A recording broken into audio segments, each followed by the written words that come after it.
काम की जहाँ तक बात है तो देखिए जो हकीकत है कि हाँ, बहुत ज़माने से यहाँ कोई काम नहीं होता। वही पुरानी सड़कें थीं, वही पुरानी बिजली व्यवस्था थी, कुछ भी नहीं था। मतलब ख़ास तौर से सड़क वगैरह तो बहुत ख़राब थी। काफ़ी अच्छा काम किया, क्योंकि जो नज़र आ रहा है देखिए, वो ये नज़र आ रहा है कि पूरा सादतगंज बाईपास से लेके अयोध्या तक की जो है चौड़ीकरण हो गई सड़कें। बहुत गवर्नमेंट आई और चली गई, सभी ने जो है राम मंदिर और बाबरी मस्जिद वाले मसले पे रोटियां सेकी। गवर्नमेंट आती जाती रही, लेकिन किसी ने पलट के देखा नहीं शहर के बारे में। किसी ने पलट के नहीं देखा। उसके बाद गवर्नमेंट बन गई, फिर कोई पलट के नहीं है। हाँ, देखिए विकास हुआ है हमारे शहर में। आपका क्या नाम सिप्तन मेहंदी, है? यहीं के रहने वाले हैं? यहीं के रहने वाले हैं। अच्छा। अभी तो पहले यही जानना चाह रहा हूँ 22 जनवरी के लिए, क्योंकि पूरी दुनिया की नज़रें हैं अयोध्या पर, और यहाँ पर हम देख रहे हैं लगातार जो है वो विकास कार्य जो है वो पिछले कुछ 3-4 सालों में बदलाव देखने को मिला है। उस दृष्टि से क्या कहना चाहते देखिए काम की जहाँ तक बात है तो देखिए जो हकीकत है कि हाँ, बहुत ज़माने से यहाँ कोई काम नहीं होता। वही पुरानी सड़कें थीं, वही पुरानी बिजली व्यवस्था थी, कुछ भी नहीं था। मतलब ख़ास तौर से सड़क वगैरह तो बहुत ख़राब थी। काफ़ी अच्छा काम किया, क्योंकि जो नज़र आ रहा है देखिए, वो ये नज़र आ रहा है कि पूरा सादतगंज बाईपास से लेके अयोध्या तक की जो है चौड़ीकरण हो गई सड़कें, और काफ़ी अच्छी सड़कें हो गई। लाइट का सुनने के 24 घंटा पानी रहेगा, 24 घंटा बिजली रहेगी। और देखिए हमें को वाक़यान बहुत अच्छा लगा, वाक़ई बहुत अच्छा लगा कि हमारे शहर को, फैज़ाबाद को एयरपोर्ट मिला है, जो कि कभी नहीं हैं? मिला। इंटरनेशनल एयरपोर्ट, इंटरनेशनल एयरपोर्ट मिला, बहुत अच्छा हमें लगा। क्योंकि एक हम लोग का भी सपना था कि हम भी एयरपोर्ट मतलब कहीं से हवाई सफ़र करें, तो बहुत बेहतरीन काम हुआ। एयरपोर्ट हमारे शहर को मिला। दोहरीकरण हुआ लाइनों का, रेलवे लाइन का दोहरीकरण हुआ। अयोध्या का रेलवे स्टेशन बनाया गया, और आपका हमारा फैज़ाबाद वाला भी स्टेशन उन्हीं ने बहुत अच्छा बनाया, तो काफ़ी अच्छा काम हुआ जी। कि आपने जो एयरपोर्ट का जिक्र किया, जो मैंने यहाँ पे लोगों से बात की, जो हमें जानकारी मिली, हवाई पट्टी यहाँ वर्ल्ड वॉर 2 से थी, उस समय बनाई गई थी हवाई पट्टी केवल। तो चाहती तो कोई और सरकार भी पहले बना सकती। हवाई पट्टी है तो उसमें मेन यही होता है एयरपोर्ट पे कि आपके पास उतना जगह होना चाहिए, हवाई पट्टी होनी चाहिए, वो थी। उसके बाद एयरपोर्ट का निर्माण करना, तो अब जाके वो एयरपोर्ट का निर्माण इतने सालों बाद, इतने दशकों बाद हो पाया। देखिए राम मंदिर बन रहा है। गवर्नमेंट को पता है, हमारे मोदी जी को पता है कि देश विदेश से हमारे यहाँ पर्यटक आएंगे, क्योंकि सभी की भगवान राम में आस्था है।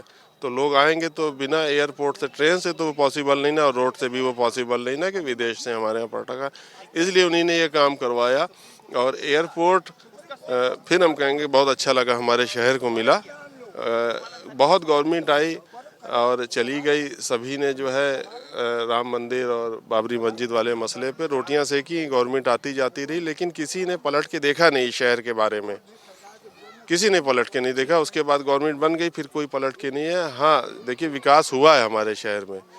और पुरानी जो जितने भी मकानात टूटे हैं चौड़ीकरण में, उनका नुकसान हुआ होगा, लेकिन उनको मुआवजा भी मिला।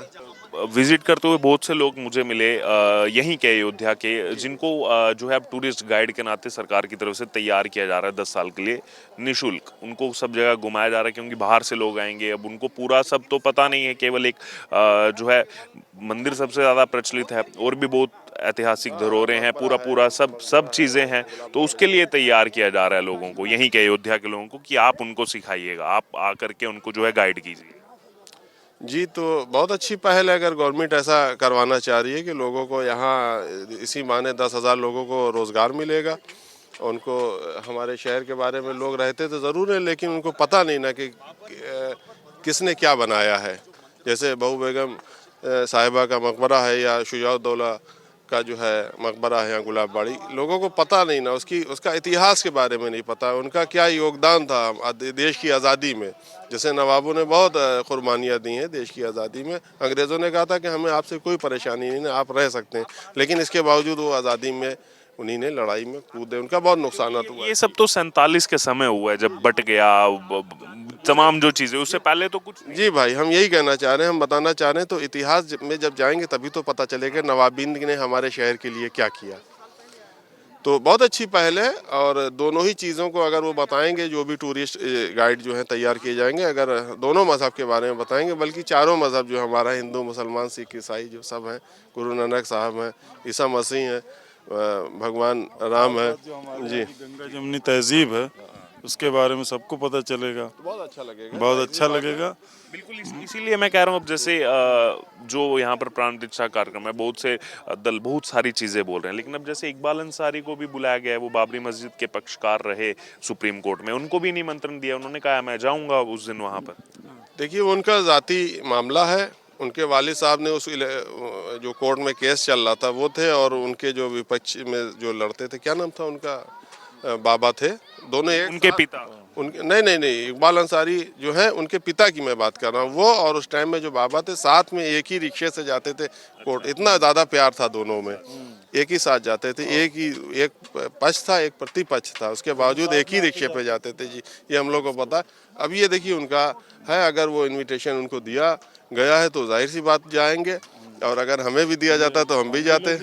और को भी मिलेगा तो जाएंगे। बिल्कुल नहीं जाएंगे, जाएंगे क्यों भाई? नहीं जाएंगे, जहाँ बुलाया जाएगा जाएंगे। हमारा शहर है, हमारे नबी ने कहा मोहम्मद साहब ने कि वतन से मोहब्बत ईमान की दलील है, ये मेरा दूसरे वतन है। मजहब से भी मोहब्बत मतलब बोली गई है कि किसी भी और मजहब को आप अच्छी आपने चीज कही, लेकिन कुछ मैं फिर से कह रहा हूँ इस बात पर जोर देकर, कुछ ऐसे गिने चुने लोग हैं, गिने चुने नेता हैं जो आपस में लड़ाने का काम करते हैं, जो उल्टे सीधे स्टेटमेंट्स देते हैं, भड़काते हैं। अभी जैसे मैं बात करूं, यहाँ पर मैंने देखा यहाँ पर सब प्रेम भाव से रह रहे हैं, लेकिन अब जैसे असम की एक पार्टी है AUDF, उनके वो चीफ हैं बकरुद्दीन अजमल, वो विवादित बयान दे रहे, वो कह रहे हैं 20 से 27 तक मुसलमान बाहर ना निकलो, ट्रेन में ना सफर करो। बताएं 47 में क्या हुआ था, उसके बाद से आज तक क्या हो रहा है, ये सब लोग देखते चले आए हैं।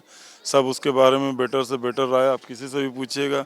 लेकिन देखिए जो बात ये प्रेम की है, जो सौहार्द की है, वो आपको वहीं मिलेगी जहाँ नर्म दिल लोग मिलेंगे। वो अगर ऐसा कह रहे हैं तो भाई उनको इस तरीके की बातें नहीं करनी चाहिए, क्योंकि जिससे माहौल ख़राब हो। आप समझिए, इमाम हुसैन अलैहिस्सलाम ने हमेशा ये कहा कि मैं, जब उनको करबला के मैदान में शहीद किया गया तो वो हिंदुस्तान आना चाहते थे। उन्हीं ने कहा था कि मुझे पता है यहाँ मुसलमान तो नहीं रहते लेकिन इंसान रहते हैं, मुसलमान तो नहीं ना, इंसान है। तो यहाँ के लोग माशाल्लाह बहुत अच्छे हैं, मिलजुल के रहते हैं। इस तरीके की बात नहीं करना पे चाहिए। तो नहीं सुन रहा हूँ मैं, बाहर के जितने अब ओवैसी हैं वो भी मतलब हैदराबाद से बिलोंग करते हैं, वो भी कि जो हम लोग यहाँ के जो लोकल किसी भी स्टेटमेंट्स ऐसे दे रहे हैं। ओवैसी साहब की स्टेटमेंट हमें थोड़ी सी कम समझ में आती है, क्योंकि कोई भी चीज़ इस तरीके से मतलब नहीं करना चाहिए जिससे माहौल ख़राब हो। देखिए माहौल ख़राब करने वाली बात, क्योंकि अभी आपने कहा कि कुछ % लोग अच्छे हैं, वो ख़राब हैं, तो ऐसे ही हम कहते हैं कि कोई तो नहीं दे रहा ये बयान, कुछ लोग दे रहे हैं और वो भड़काने का ज्यादा काम। तो हर जगह तो, और जो कौम और मिल्लत के लोग हैं और मज़हब के लोग हैं वो भी थोड़ी सी इस तरीके की बातें अक्सर कह देते हैं, हम लोग देखते हैं टीवी वगैरह में। तो इस तरीके की बातें ना हिंदू मज़हब से जो ताल्लुक़ रखते हैं उन लोगों को करनी चाहिए, ना ही ओवैसी को, जो ही आप बकरुद्दीन बता रहे हैं, इनको भी इस तरीके की बातें नहीं करनी चाहिए जिससे माहौल ख़राब हो। प्यार मोहब्बत बना रहना चाहिए। आखिरी आपका स्टेटमेंट एक क्लोजर, जी बताइए। आप क्या कहना चाहते हैं इस पर जो ये कहना चाहते हैं कि जो हमारे शहर का जो सौहार्द है वो उसको उसी तरह लोग कायम रखें। गंगा जमुनी तहजीब जिसकी मिसालें देते हैं लोग, और सबसे ख़ास पैगाम जो हम लोग देना चाहते हैं, जो कि अभी हमारे दोस्त सिप्तान मेहदी साहब ने बताया कि हमारे इमाम हुसैन अलैहिस्सलाम जो थे वो इंडिया आना चाहते थे। उनकी ये ख्वाहिश थी कि अगर उन्होंने उनसे कहा था कि अगर तुम चाहते हो, अगर जंग टालना चाहते हो तो कहो मैं हिंदुस्तान चला जाऊँ। वो सिर्फ इसलिए आना चाहते थे क्योंकि उनकी निगाह में यहाँ इंसान बसते थे, और मुसलमान नहीं, आज भी वो बात आज भी यहाँ कायम है। मेरा यही पैगाम है कि जहाँ भी लोग हैं वो इस गंगा जमुनी तहजीब को बनाए रखें।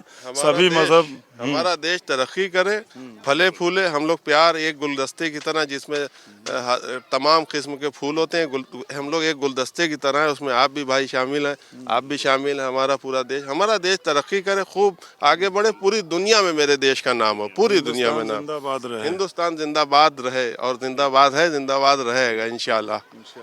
क्या नाम हुआ आपका? मोहम्मद राशिद। यहीं के रहने वाले हैं? जी फैजाबाद। फैजाबाद के लिए आपसे भी पहले यही जानना चाह रहा हूँ, 22 जनवरी के लिए तैयार हैं? पूरी दुनिया की नजरें हैं उस दिन। जी जी बहुत अच्छी तरीके सब स्वागत है सबका, आने वालों का, बाहर से जो आ रहे हैं आएंगे उनका भी स्वागत है। हमारे मुख्यमंत्री जी का और प्रधानमंत्री जी का भी स्वागत है इस चीज़ पे।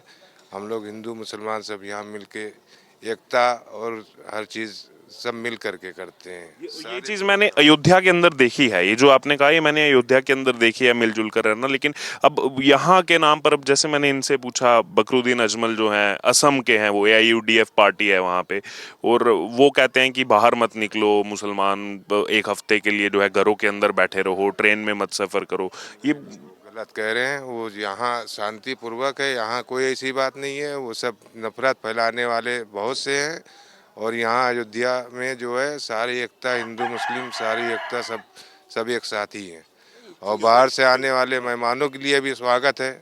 यहाँ पे हिंदू मुसलमान सब एक साथ हैं, यहाँ पे कोई ऐसी बात नहीं है। क्योंकि अब आप देखिए इकबाल अंसारी जो हैं बाबरी मस्जिद के पक्षकार रहे, उनको भी न्योता मिला है, उनको भी बुलाया गया कि ठीक है, एक वो क्योंकि था कि कोर्ट का जो निर्णय आएगा वो इकबाल अंसारी वो भी जाएंगे उस दिन प्राण प्रतिष्ठा कार्यक्रम में। सभी लोग जाएंगे, यहाँ के हिंदू मुसलमान सभी लोग वहाँ जाएंगे। यहाँ पे फैजाबाद अयोध्या में कोई ऐसी बात नहीं है, कोई चीज़ नहीं है। ये प्यार सब से। बाहर के लोग नफरत फैला जाते हैं यहाँ पे आगे, लेकिन यहाँ फैजाबाद वालों के दिल में कोई ऐसी चीज़ नहीं, ना हिंदू में ना मुसलमान में, सारी एकता यहाँ बहुत है। और उसके बाद के लिए भी तैयार हैं, क्योंकि ऐसा माना जा रहा है 22 जनवरी के बाद 100 दिन के अंदर जो है 2.5 से 3 करोड़ श्रद्धालु जो हैं वो यहाँ आ सकते हैं। फिर वो केवल अयोध्या में ही नहीं, पूरे फैजाबाद आसपास के जिलों में भी, क्योंकि अब वहाँ की होटल्स भी बुकिंग हो रही है, तमाम चीज़ें यहाँ से फिर ट्रांसपोर्टेशन तमाम चीज़ें जो है चलेंगी, तो उसका फ़ायदा होगा जनता को। जी बिल्कुल फ़ायदा होगा भाई। आएंगे वहाँ से टहलने के लिए, घूमने के लिए और दर्शन करने के लिए, हर चीज़ के लिए। तो यहाँ के लोगों से वो बनता है कि स्वागत करें उनका। और यहाँ अमन शांति बहुत है। अब ये जान लीजिए कि हिंदू मुस्लिम सब जो है मिल के रहते हैं।